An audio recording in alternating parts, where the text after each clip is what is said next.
Halo guys, balik lagi bersama Bang Theo di sini. Kali ini Bang Theo akan melanjutkan cerita Again the Sky Supreme. Buat kalian yang penasaran, langsung saja ya simak video kali ini.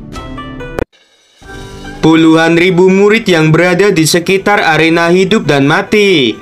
Mereka semuanya menatap Luhang dengan tidak percaya. Mereka tidak menyangka bahwa Luhang, seorang tetua penegak hukum gerbang abadi, justru telah melanggar aturan sekte.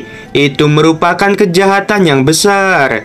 Tanyun menatap Luhang dan berkata sambil mencibir, "Tetua penegak hukum, kamu benar-benar pandai mengelak." Setelah itu, Tanyun melepaskan kendali mata Dewa Hongmeng terhadap Xiao Yuan. Lalu dia berkata, "Aku akan menempati janjiku. Aku akan melepaskan kamu."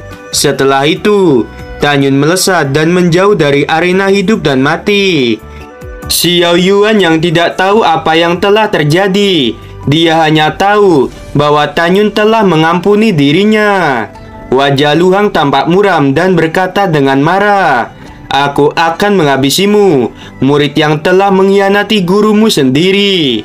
Tiba-tiba, ruang di sekitar menjadi bergetar. Luhang melambaikan tangan kanannya, dan setelah kekuatan spiritual menyelimuti tubuh Xiao Yuan, seluruh tubuh Xiao Yuan hancur berkeping-keping.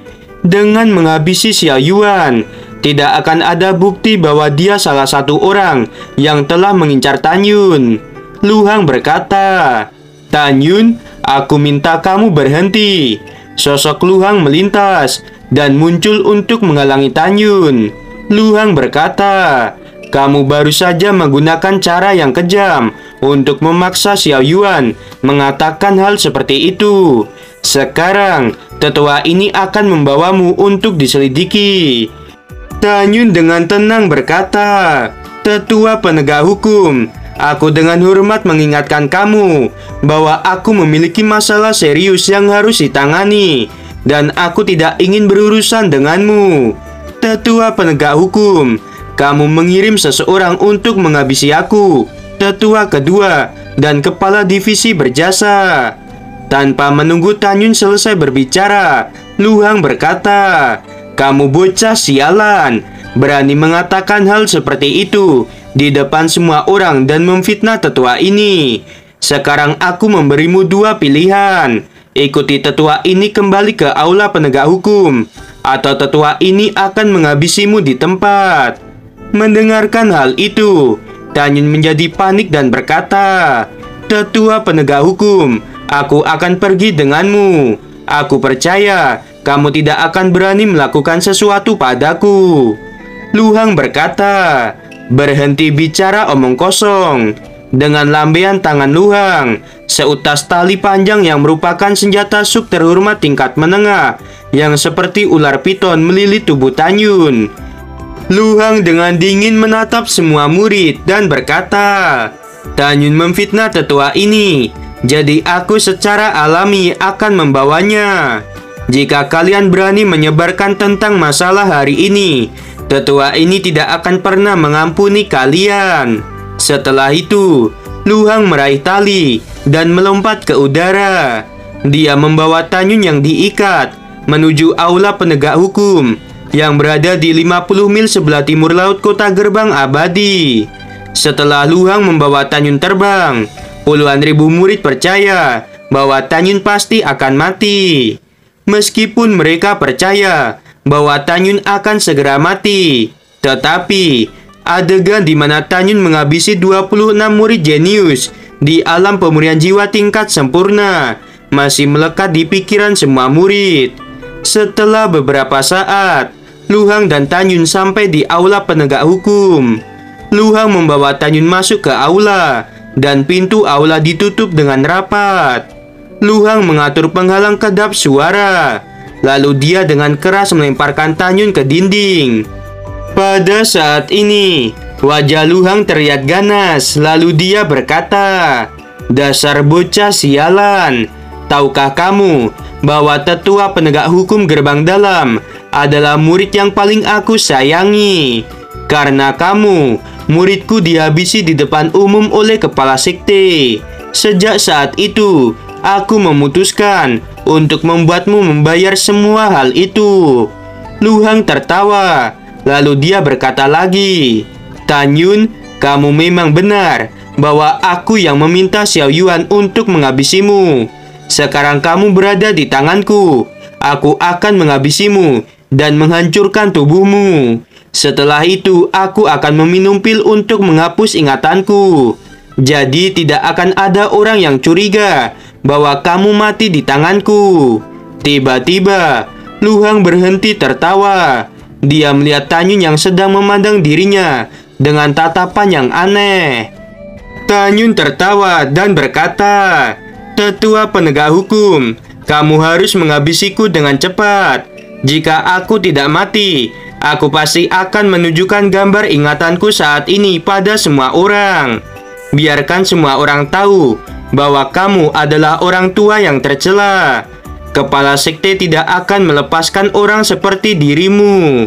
Tetua penegak hukum, apakah kamu pikir aku telah tertangkap olehmu? Kamu terlalu bodoh. Aku datang ke sini untuk menunjukkan kebenaran, dan kemudian aku akan menghabisimu tanpa ragu." Tan Yun menggunakan api es Hong Meng. Api es Hong Meng keluar dari telapak tangan kiri Tan Yun dan segera menyelimuti tubuh Tan Yun. Tali yang merupakan senjata sub terhormat tingkat menengah yang mengikat Tan Yun langsung berubah menjadi es dan hancur. Sekarang, api es Hong Meng Tan Yun berada di tahap menengah tingkat keempat, memiliki kekuatan untuk menghancurkan senjata sub terhormat tingkat menengah dengan sangat mudah. Alasan mengapa Tan Yun tidak menggunakan api Hong Meng itu karena api Hong Meng masih berada di tahap awal tingkat keempat dan hanya bisa menghancurkan senjata sub terhormat tingkat rendah. Tetapi api Hong Meng masih bisa membuat sedikit kerusakan pada senjata sub terhormat tingkat menengah. Luhang menyeringai dan berkata, "Bocah sialan, apakah kamu pikir dengan memiliki api beratribut es, kamu dapat melawan tetua ini? Aku akan memberitahu padamu, aku bukan alam jiwa ilahi tingkat ke-6, melainkan alam jiwa ilahi tingkat ke-9. Begitu selesai berbicara, Luhang melepaskan aura alam jiwa ilahi tingkat ke-9. Tan Yun tersenyum dan berkata, "Apakah alam jiwa ilahi tingkat ke-9 itu hebat?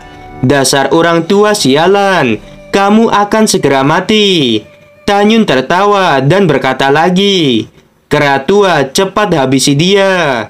Kera iblis berkata, "Baik tuan." Seberkas cahaya ungu hitam keluar dari kantong binatang dan langsung berubah menjadi kera iblis yang seukuran manusia.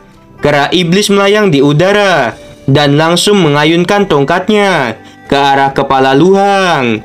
Luhang berkata, "Kamu dapat berbicara. Itu artinya kamu setidaknya monster tingkat keempat." Luhang menjadi ketakutan. Dia mengayunkan tangan kanannya ke arah atas. Pedang miliknya menebas tongkat hitam milik kera iblis. Luhang berkata dengan panik, "Ini tidak mungkin. Pedangku merupakan senjata sub terhormat tingkat tinggi. Bagaimana bisa dihancurkan olehmu?"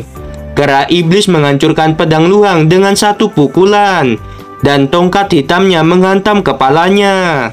Saat 9 jiwa Luhang terbang keluar dari tubuhnya, Tan Yun berkata, "Kera tua, jangan habisi jiwa milik Luhang.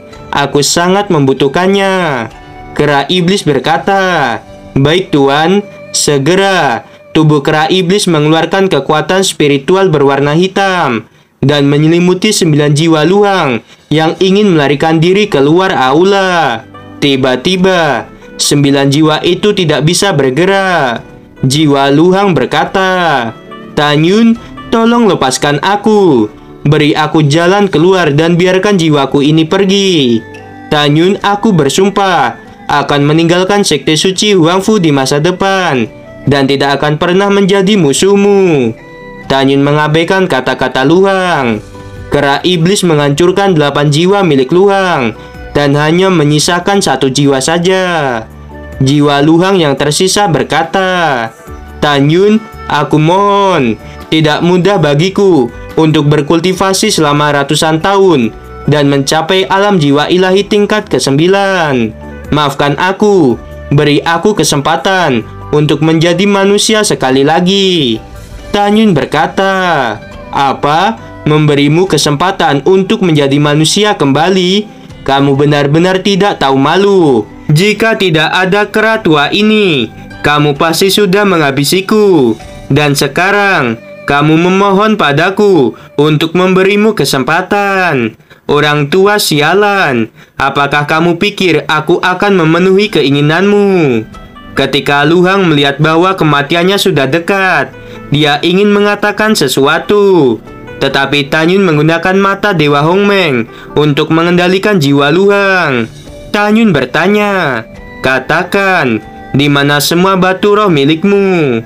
Luhang berkata dengan jujur, aku memiliki beberapa di cincin Kiangkun. Sisanya berada di ruang rahasia. Mendengarkan hal itu, ketika Tanyun melambaikan tangannya, cincin Kiangkun milik Luhang naik ke udara dan terbang ke tangan Tanyun. Setelah Tanyun mengendalikan kesadaran spiritualnya untuk memasuki cincin Kiangkun, Tanyun menemukan bahwa selain ada beberapa pil, ada sebanyak 100.000 batu roh tingkat tinggi. Kemudian, Tanyun memerintahkan Luhang untuk membawanya ke tempat ruang rahasia. Setelah Luhang membawa Tanyun ke kamar di lantai 2, Luhang menyalakan sebuah lampu yang berada di dinding. Lalu, dinding itu langsung berubah menjadi sebuah pintu. Tanyun berkata, ternyata banyak batu roh. Tetua penegak hukum memang sangat kaya. Setelah Tanyun melangkah ke ruang rahasia, dia melihat 30 tumpukan batu roh. 10 tumpukan di antaranya adalah batu roh tingkat tinggi. 20 lainnya adalah batu roh tingkat atas. Tanyun melepaskan kesadaran spiritualnya. Tanyun menemukan 1 juta batu roh tingkat tinggi. Sementara batu roh tingkat atas ada 20 juta. Itu setara dengan 200.000 batu roh tingkat tinggi. Tanyun berkata, dengan batu roh ini, aku dapat membeli banyak pil untuk para murid divisi berjasa. Tanyun menekan kegembiraannya dan mengeluarkan 3 cincin Kiangkun. Kemudian, memasukkan 1 juta batu roh tingkat tinggi ke dalam cincin Kiangkun. Setelah itu, 2 cincin Kiangkun lainnya masing-masing diisi dengan 10 juta batu roh tingkat atas. Setelah itu, Tanyun memeriksa 2 cincin Kiangkun dari Shen King Feng. Di dalamnya ada 300 juta batu roh tingkat menengah dan 100 juta batu roh tingkat atas. Tanyun menghitung jumlah keseluruhan batu roh yang dia bawa sekarang ini. Batu roh tingkat tinggi berjumlah 1,1 juta. 150 juta batu roh tingkat atas dan 300 juta batu roh tingkat menengah. Tanyun sangat puas. Dia melepaskan mata Dewa Hongmeng yang mengendalikan jiwa Luhang. Gimana teman-teman episode kali ini? Semakin seru bukan? Buat kalian nih ya yang masih penasaran sama kelanjutannya, langsung saja ya subrek channel Bang Teo ini. Terima kasih.